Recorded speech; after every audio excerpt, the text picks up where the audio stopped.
Children, today we will start a new chapter, chapter number 5, The Hidden Treasure. Long ago in Russia, बहुत कुछ समय पहले Russia में there lived a man who worked extremely hard. एक आदमी रहता था जो बहुत मेहनती था, बहुत मेहनत करता था. He took care of his home and garden. वो अपने गार्डन और घर की देखभाल करता था. He planted crops in his field. वो अपने फील्ड में खेती करता था, क्रॉप्स उगाता था. And when the crops were ready he harvested them. जब वो जो क्रॉप लगाता था वो रेडी हो जाता था तो वो उसे काटने की तैयारी में लग जाता था. The man work diligently all day and sometime into night.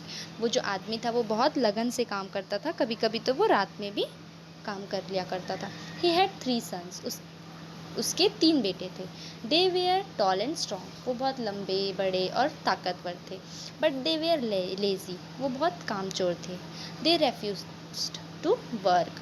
वो हमेशा काम करने से मना कर देते थे. They prefer to let their father provide for them. वो चाहते थे कि बस उनके पापा उनकी पसंदीदा चीज़ें उन्हें दें. As time went by the man became tired and weak. कुछ समय बीतता गया, वो आदमी बहुत वीक होते गया, थकने लगा, बहुत कमज़ोर हो गया. He couldn't work as he did before. वो पहले जैसे काम नहीं कर पाता था. His son had grown in grown in to young man. जो उनके बच्चे थे वो यंग मैन बन गए, बड़े हो गए. But they were still lazy. पर वो अभी तक लेजी ही थे. They wouldn't help their father. वो अभी तक उसके पापा की हेल्प नहीं करते थे. And in next page, with no one taking care of the field the crops began to dry. उसके बाद उनके जो फील्ड था उनका कोई देखभाल नहीं कर रहा था, इस वजह से जो क्रॉप थे वो मुरझा गए, मर गए.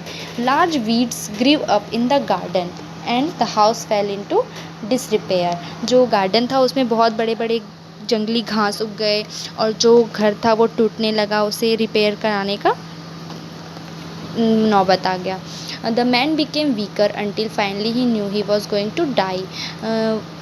जब वो जो आदमी थे वो उन्हें पता था वो मर जाएंगे. वो बहुत वीक हो गए थे, बहुत कमज़ोर हो गए थे. His son were very upset. जो उनके बेटे थे वो बहुत अपसेट हुए. Not only would they miss their father but also there would be no one to take care of them. ना कि उन लोग अपने पापा को मिस करेंगे, अब उन्हें उनकी देखभाल करने के लिए कोई नहीं रहेगा. Just before he died the man told his son a secret. मरने से पहले उन्होंने अपने बेटों को एक सीक्रेट बताया. He said that long ago he has buried a pot of gold in the yard.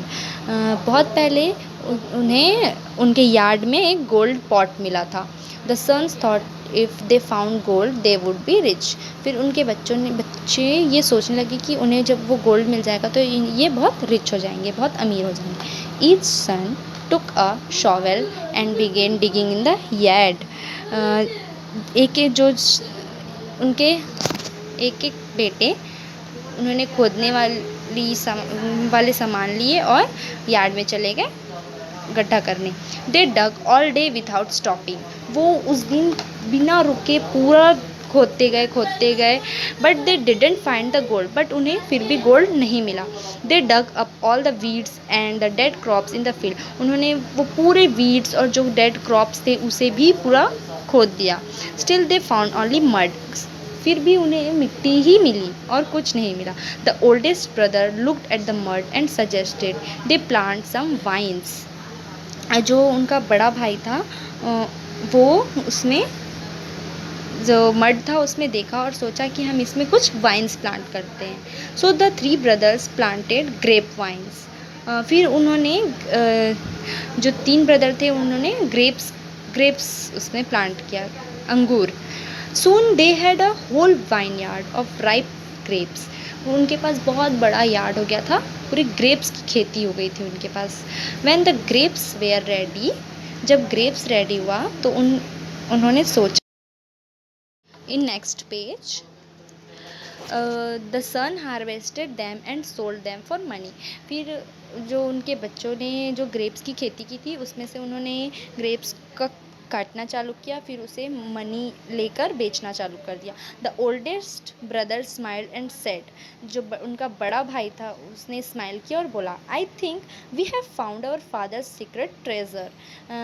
उसने बोला कि शायद हमने अपने पापा का सीक्रेट ट्रेजर पा लिया है।